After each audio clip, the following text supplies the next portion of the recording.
Hello, everyone. This is a podcast regarding the explanation of what international relations is, how it impacts our world, what sort of implications does it have on every single individual in the country, and also in the entirety of this global economy, and how it develops us to major economic situations such as wars, conflicts, and how it involves in major challenges facing the world today, the concepts in it, and the varieties of inscriptions that we can derive for our further studies.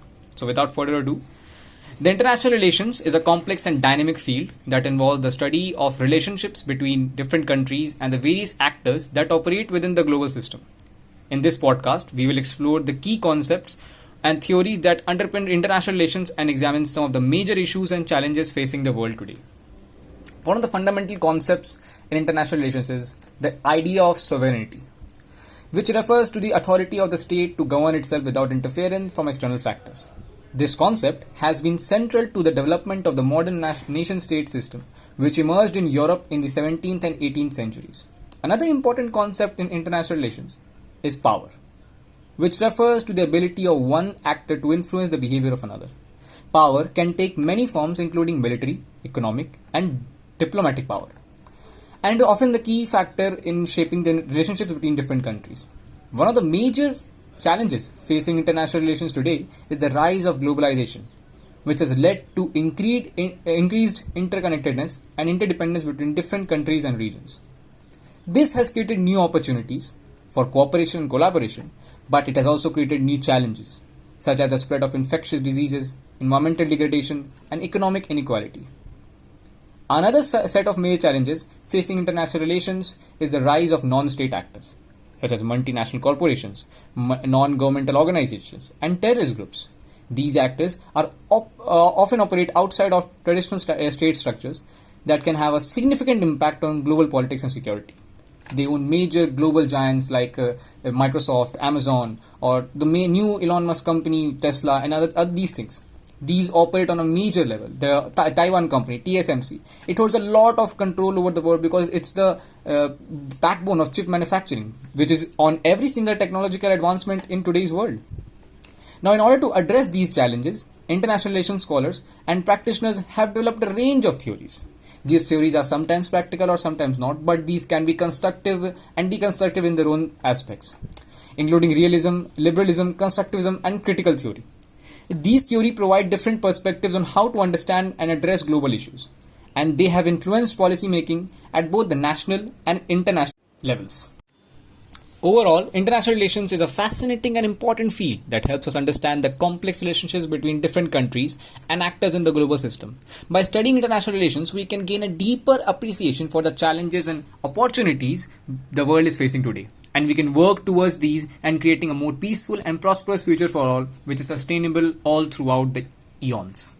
Now coming to the topic of geoeconomics, not back to it, sorry, but geoeconomics. It is another set of field which is associated with international relations. Now, what is geoeconomics? As the name suggests, it is the intersection of geopolitics with economics. Now, geopolitics is in reference to the international relations here. It involves the study of economic factors influence and are influenced by international relations and the global power dynamic. In India, today's interconnected world, the interplay between each nation's economic strength and trade policies and the pursuit of strategic objectives has become paramount. Geoeconomics is a new concept, but its significance has grown exponentially in recent years. Traditional geopolitical power struggles are increasingly being fought through economic means, with countries leveraging their economic prowess to achieve strategic goals, foster alliances, and gain influence over other nations. One prominent example of this is the ongoing trade tensions between the United States and China. The two superpowers are engaged in a complex dance where economic factors such as tariffs, sanctions, and market success and access, both at the same time, are used as a tool to assert dominance and shape the global economic order. The conflict highlights the inseparable link between economics and geopolitics in the modern world. To understand geoeconomics better, we need to examine the strategies employed by nations to strengthen their economic position and advance their national interest. One such strategy is the concept of economic statecraft, where countries use economic tools and policies to achieve geopolitical objectives. This can involve the imposition of trade barriers, economic sanctions, investment in critical infrastructure, or the promotion of international trade agreements. Now let's take a closer look at how geoeconomics plays out in various regions around the world. The European Union, for instance, is an excellent case study. The EU has leveraged its economic might to unify a continent historically divided by geopolitical rivalries.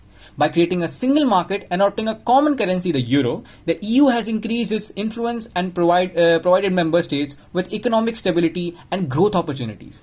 China's Belt Road Initiative is another prime example of geoeconomics at work. Through this ambitious infrastructure, China aims to connect Asia, Europe, Africa through a network of roads, railways, ports, and other infrastructure investments. This initiative not only enhances China's economic clout but also promotes the geopolitical interest by forging closer ties with participating countries. Geoeconomics also encompasses the notion of economic interdependence in today's globalized world, where countries are linked through intricate webs of trade investment. The actions of one nation can have far-reaching consequences for others. Geopolitical tensions, economic crisis, and disruptions in supply chain can trigger a domino effect that reverberates across the globe. The COVID-19 pandemic serves a stark reminder of the interconnectivity between economics and politics. The outbreak of the virus disrupted global trade, exposed vulnerabilities in supply chains, and caused significant economic upheaval. The governments had to balance the need to protect global health and preservation of economic stability, highlighting the delicate dance between these two domains. As we conclude, it is essential to recognize that geoeconomics is a multifaceted and Thank you for listening to this podcast. May you get enlightened by this new idea and concept of geoeconomics and international relations. There is much further to study and research, but this is all for now. Stay tuned for further important podcasts.